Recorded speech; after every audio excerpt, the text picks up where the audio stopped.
Hello everyone, this side Manoj sir, Science and Maths educator. Welcome to the online classes. आज हम chapter 6 का जो अगला topic है कि जो हम केमिकल इक्वेशंस लिखते हैं उसको मोर इंफॉर्मेटिव कैसे बना सकते हैं। उस केमिकल इक्वेशन के हेल्प से हम ज़्यादा से ज़्यादा जो है इंफॉर्मेशन कैसे निकाल सकते हैं, कौन कौन से वैसे सिंबल्स होते हैं, उन सिंबल्स या जो भी चीज़ हम ऐड ऑन करते हैं उस रिएक्शन में उनको हम किस तरीके से इक्वेशन में बताएं ताकि हमें वो इंफॉर्मेशन मिल सके। ठीक है ना। तो वही कुछ स्टेप्स है जो जिसके बारे में हम लोग आज के लेक्चर में कवर करेंगे। पहला क्या है, for writing equation of chemical equation reactant are written and then an arrow is made and product are written. Obviously right hand side में क्या मिल रहा है अपने को, ये रिएक्टेंट मिल रहा है ना। फिर एरो आया, फिर क्या मिल गया हमारे पास, प्रोडक्ट मिल गया। ठीक है, ये तो पहला स्टेप है हमें काम करने का। दूसरा क्या कह रहा है कि इन chemical reaction mass is neither form nor destroy. ये अच्छी चीज है बेटा, मास ना तो क्रिएट होता है ना ही डिस्ट्रॉय होता है।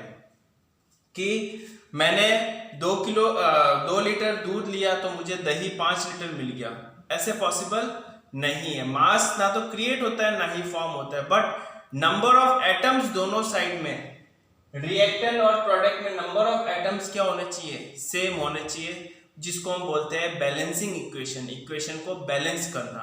जैसे कि एक एग्जांपल के हेल्प से हम समझे कि यहां पे कार्बन कितना है रिएक्टेंट में, 3 कार्बन है, और यहाँ पे कार्बन कितना है, 1 है, कार्बन इम्बैलेंस है।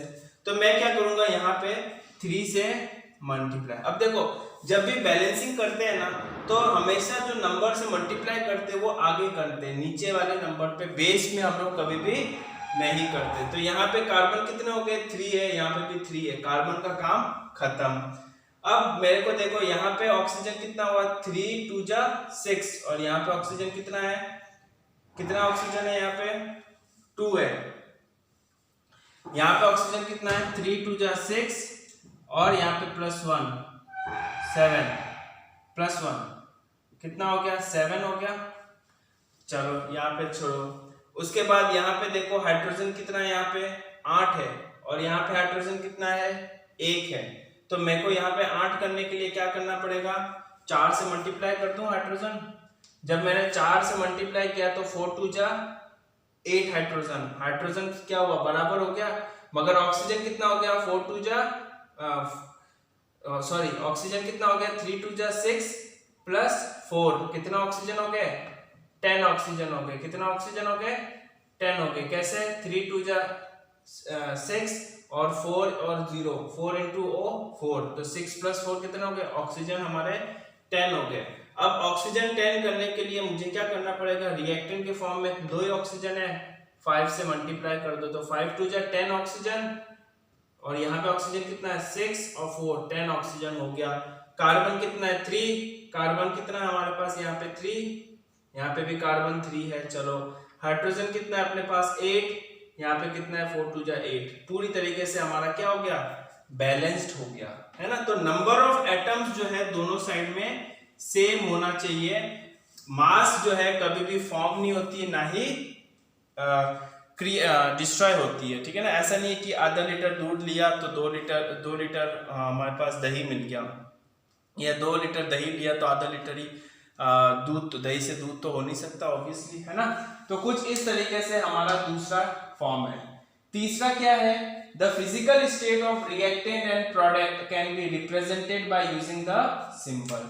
इसकी फिजिकल स्टेट बताना बहुत जरूरी है कि हम जो रिएक्टेंट ले रहे हैं वो सॉलिड फॉर्म में है, या लिक्विड फॉर्म में है, या गैसेस फॉर्म में है, या एक्वा सॉल्यूशन है। एक्वा सॉल्यूशन का मतलब नमक का पानी हमने यूज किया, वो एक्वा सॉल्यूशन हमारे पास मिल गया। तो यहाँ पे सॉलिड को S के फॉर्म में लिखते हैं, लिक्विड को L, गैस को G एंड एक्वा सॉल्यूशन को AQ के फॉर्म में लिखते हैं। ये तो हमारा हो गया तीसरा स्टेप। चौथा जो है, हम लोग और इंफॉर्मेटिव किस तरीके से बना सकते हैं केमिकल इक्वेशन को, वो देखते हैं। Precipitation can be represented by using an arrow pointing downward, pointing downward instant of using symbol. अब जब मैं यहाँ पे Na2SO4 लिया, ये कौन सा फॉर्म है, ये आपका है एक्वा सॉल्यूशन। BaCl2 ये भी है आपका एक्वा सॉल्यूशन। NaCl जो है वो भी आपका क्या है, एक्वा सॉल्यूशन, है ना। बट BaSO4 जो है वो इनसॉल्युबल इन वाटर है, ये सॉल्ट है जो कि इनसॉल्युबल है, जो कि इनसॉल्युबल है, सॉल्ट। अब जब वाटर में ये सॉल्युबल हो ही नहीं सकता, तो ये जो है बीकर के अंदर, बीकर में नीचे के फॉर्म में क्या हो जाएगा, जमा हो जाएगा। तो इस चीज को मैं कहूंगा PPT। क्या बोलूंगा, PPT, प्रिसिपिटेशन, है ना। जो चीज डिसॉल्व नहीं हो रही है, ये PPT नहीं है, वो वाला PPT नहीं है, पावर पॉइंट प्रेजेंटेशन, ठीक है ना। तो यहाँ पे क्या हो गया, ये जो चीज डिसॉल्व नहीं हुई वो किस फॉर्म में है, PPT के फॉर्म में है। तो मैं उसको क्या करूंगा, डाउनवर्ड एरो के फॉर्म में लिख सकता हूं। इसको मैं क्या लिखूंगा, डाउनवर्ड एरो के फॉर्म में ऐसे बना सकता हूं, ठीक है। फिफ्थ पॉइंट है, in the same way the gases of an evolved gases can be represented by using the arrow pointed upward।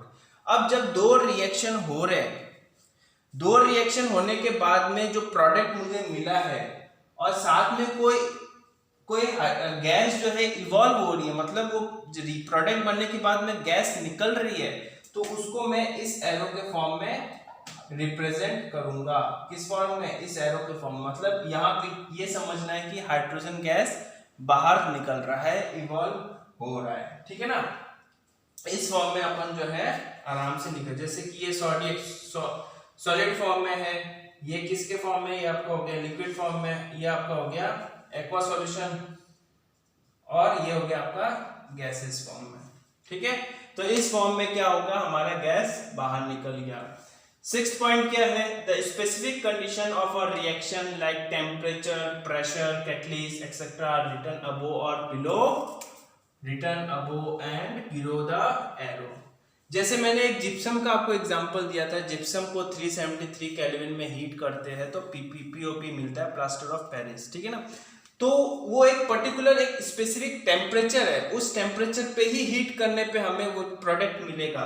तो उस टेम्परेचर को हम लोग कहाँ रखेंगे, या तो एरो के ऊपर रखेंगे या फिर एरो के नीचे हम लोग लिखेंगे। जैसे N2+3H2 जो है वो 400 से लेके डिग्री सेल्सियस से लेके 450 डिग्री सेल्सियस के बीच में हम इसको अगर हीट करें और 200 एटमॉस्फेरिक प्रेशर के फॉर्म में 200 एटमॉस्फेरिक प्रेजेंट में, तो हमारे पास अमोनिया मिल जाता है।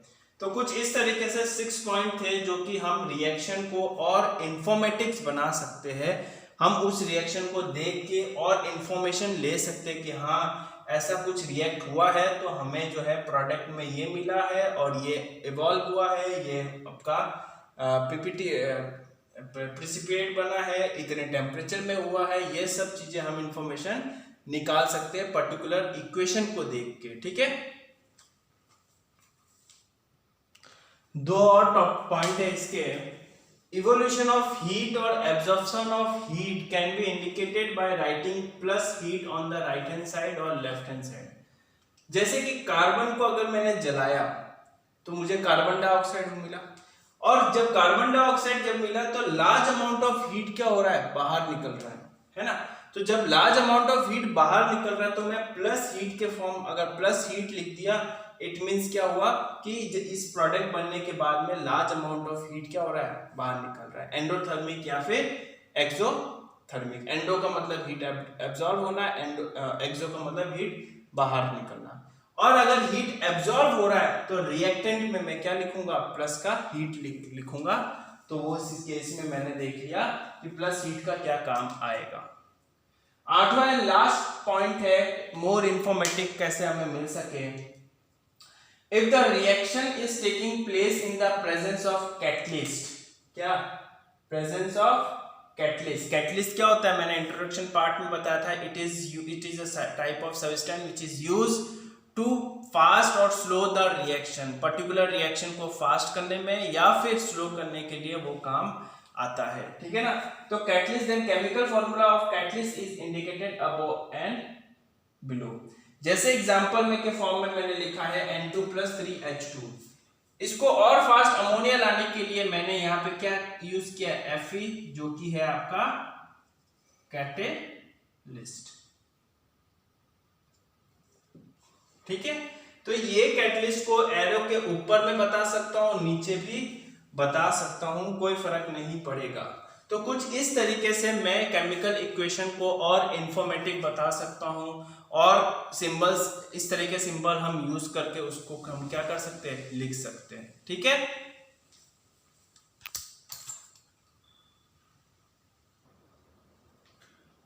कुछ प्रॉपर्टीज देख लेते हैं। हालांकि कुछ हमने ये प्रॉपर्टीज पढ़ लिया था, फिर भी पढ़ लेते एक बार। Properties of chemical equation, that is complete information about reactant and product. Product और रिएक्टेंट के बारे में हमें कंप्लीट इंफॉर्मेशन मिल जाएगा।